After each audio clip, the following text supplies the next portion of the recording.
O Evangelho de Marcos, capítulo 14. O plano para matar Jesus. Faltavam 2 dias para a festa da Páscoa e a festa dos pães sem fermento.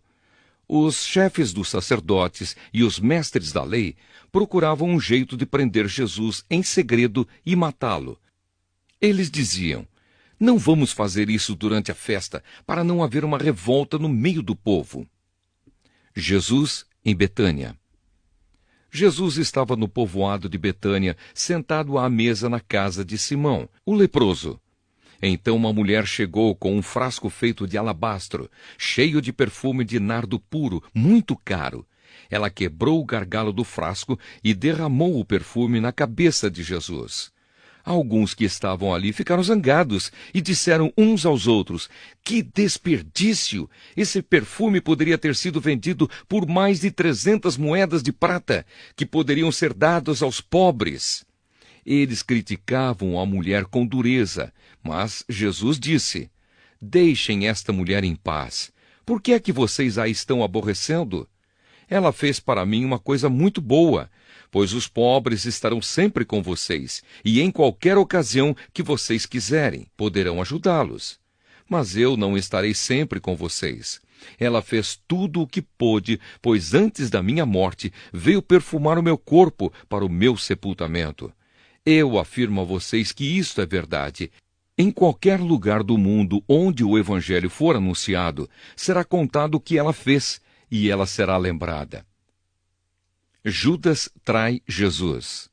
Judas Iscariotes, que era um dos 12 discípulos, foi falar com os chefes dos sacerdotes para combinar como entregaria Jesus a eles. Quando ouviram o que ele disse, eles ficaram muito contentes e prometeram dar dinheiro a ele. Assim Judas começou a procurar uma oportunidade para entregar Jesus. Jesus comemora a Páscoa.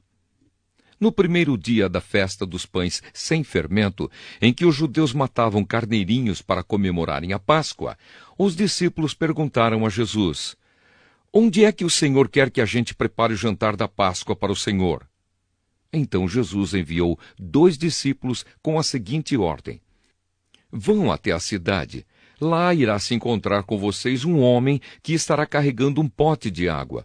Vão atrás desse homem e digam ao dono da casa em que ele entrar que o mestre manda perguntar: onde fica a sala em que eu e os meus discípulos vamos comer o jantar da Páscoa? Então ele mostrará a vocês, no andar de cima, uma sala grande, mobiliada e arrumada para o jantar. Preparem ali tudo para nós." Os 2 discípulos foram até a cidade e encontraram tudo como Jesus tinha dito. Então prepararam o jantar da Páscoa. Quando anoiteceu, Jesus chegou com os 12 discípulos. Enquanto estavam à mesa, no meio do jantar, ele disse: "Eu afirmo a vocês que isto é verdade. Um de vocês que está comendo comigo vai me trair." Eles ficaram tristes e, um por um, começaram a perguntar: "O Senhor não está achando que sou eu, está?" Jesus respondeu: "É um de vocês. É o que está comendo no mesmo prato que eu, pois o Filho do Homem vai morrer da maneira como dizem as Escrituras Sagradas. Mas ai daquele que está traindo o Filho do Homem. Seria melhor para ele nunca ter nascido." A ceia do Senhor. Enquanto estavam comendo, Jesus pegou o pão e deu graças a Deus. Depois partiu o pão e o deu aos discípulos, dizendo: "Peguem, isto é o meu corpo." Em seguida pegou o cálice de vinho e agradeceu a Deus. Depois passou o cálice aos discípulos e todos beberam do vinho. Então Jesus disse: "Isto é o meu sangue que é derramado em favor de muitos, o sangue que garante a aliança feita por Deus com o seu povo. Eu afirmo a vocês que isto é verdade. Nunca mais beberei deste vinho até o dia em que beber com vocês um vinho novo no reino de Deus." Então eles cantaram canções de louvor e foram para o Monte das Oliveiras. Jesus avisa Pedro. E Jesus disse aos discípulos: "Todos vocês vão fugir e me abandonar, pois as Escrituras Sagradas dizem: Matarei o pastor e as ovelhas serão espalhadas. Mas depois que eu for ressuscitado, irei adiante de vocês para a Galiléia. Então Pedro disse a Jesus: Eu nunca abandonarei o Senhor, mesmo que todos o abandonem. Mas Jesus lhe disse: Eu afirmo a você que isto é verdade.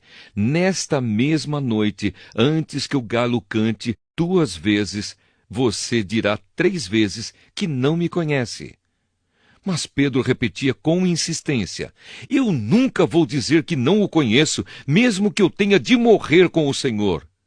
E todos os outros discípulos disseram a mesma coisa. Jesus no jardim do Getsêmani. Jesus e os discípulos foram a um lugar chamado Getsêmani. E Jesus lhes disse: Sentem-se aqui, enquanto eu vou orar. Então Jesus foi, levando consigo Pedro, Tiago e João. Aí ele começou a sentir uma grande tristeza e aflição, e disse a eles: A tristeza que eu estou sentindo é tão grande que é capaz de me matar. Fiquem aqui vigiando. Ele foi um pouco mais adiante, ajoelhou-se, encostou o rosto no chão e pediu a Deus que, se possível, afastasse dele aquela hora de sofrimento. Ele orava assim: Pai, meu Pai, Tu podes fazer todas as coisas. Afasta de mim este cálice de sofrimento. Porém que não seja feito o que eu quero, mas o que Tu queres. Depois voltou e encontrou os 3 discípulos dormindo.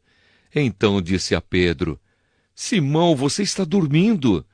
Será que não pode vigiar nenhuma hora? Vigiem e orem, para que não sejam tentados. É fácil querer resistir à tentação, o difícil mesmo é conseguir. Jesus foi outra vez e orou, dizendo as mesmas palavras. Em seguida voltou ao lugar onde os discípulos estavam e os encontrou de novo dormindo. Eles estavam com muito sono e não conseguiam ficar com os olhos abertos, e não sabiam o que responder a Jesus. Quando voltou pela 3ª vez, Jesus perguntou: Vocês ainda estão dormindo e descansando? Basta! Chegou a hora, e o Filho do Homem está sendo entregue nas mãos dos maus. Levantem-se e vamos embora. Vejam, aí vem chegando o homem que está me traindo. Jesus é preso. Jesus ainda estava falando quando chegou Judas, um dos 12 discípulos. Vinha com ele uma multidão armada com espadas e porretes, que tinha sido mandada pelos chefes dos sacerdotes, pelos mestres da lei e pelos líderes judeus. O traidor tinha combinado com eles um sinal. Ele tinha dito: Prendam e levem bem seguro o homem que eu beijar, pois é ele. Logo que chegou perto de Jesus, Judas disse: Mestre! E o beijou. Então eles pegaram Jesus e o prenderam. Mas um dos que estavam ali tirou a espada, atacou um empregado do grande sacerdote e cortou uma orelha dele. Então Jesus disse para aquela gente: Vocês vêm com espadas e porretes para me prenderem como se eu fosse um bandido. Eu estava com vocês todos os dias, ensinando no pátio do templo, e vocês não me prenderam. Mas isso está acontecendo para se cumprir o que as Escrituras Sagradas dizem. Então todos os discípulos abandonaram Jesus e fugiram. Um jovem, enrolado no lençol, seguia Jesus. Alguns tentaram prendê-lo, mas ele largou o lençol e fugiu nu. Jesus diante do Conselho Superior. Em seguida, levaram Jesus até a casa do grande sacerdote, onde estavam reunidos os chefes dos sacerdotes, alguns líderes dos judeus e alguns mestres da lei.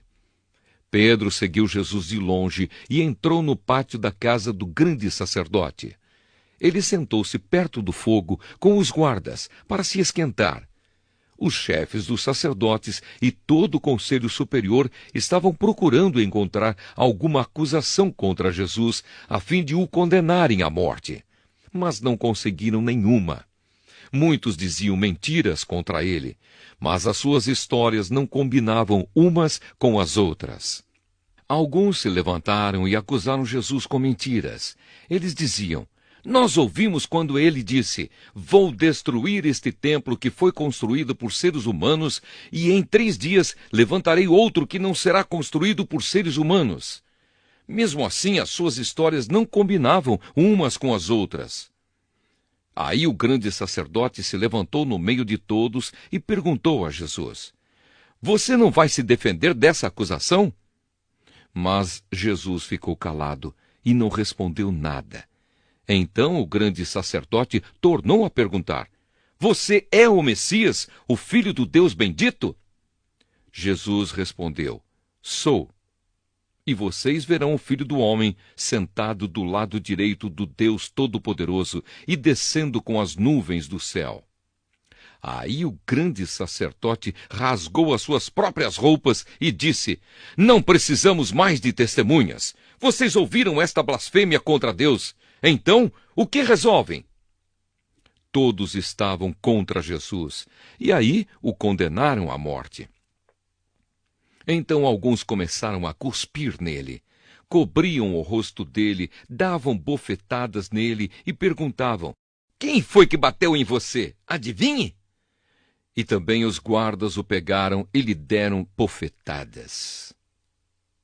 Pedro nega Jesus.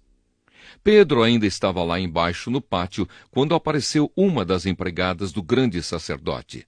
Ela viu Pedro se esquentando perto do fogo, olhou bem para ele e disse: você também estava com Jesus de Nazaré. Mas ele negou, dizendo: eu não o conheço, não sei do que é que você está falando. E saiu para o corredor. Naquele momento, o galo cantou. Quando a empregada viu Pedro ali, começou a dizer aos que estavam perto: este homem é um deles. Mas ele negou outra vez. Pouco depois, as pessoas que estavam ali disseram de novo a Pedro: não há dúvida de que você é um deles, pois você também é da Galileia. Aí Pedro disse: juro que não conheço esse homem de quem vocês estão falando. Que Deus me castigue se não estou dizendo a verdade. Naquele instante, o galo cantou pela 2ª vez. E Pedro lembrou que Jesus lhe tinha dito: antes que o galo cante 2 vezes, você dirá 3 vezes que não me conhece. Então Pedro caiu em si e começou a chorar.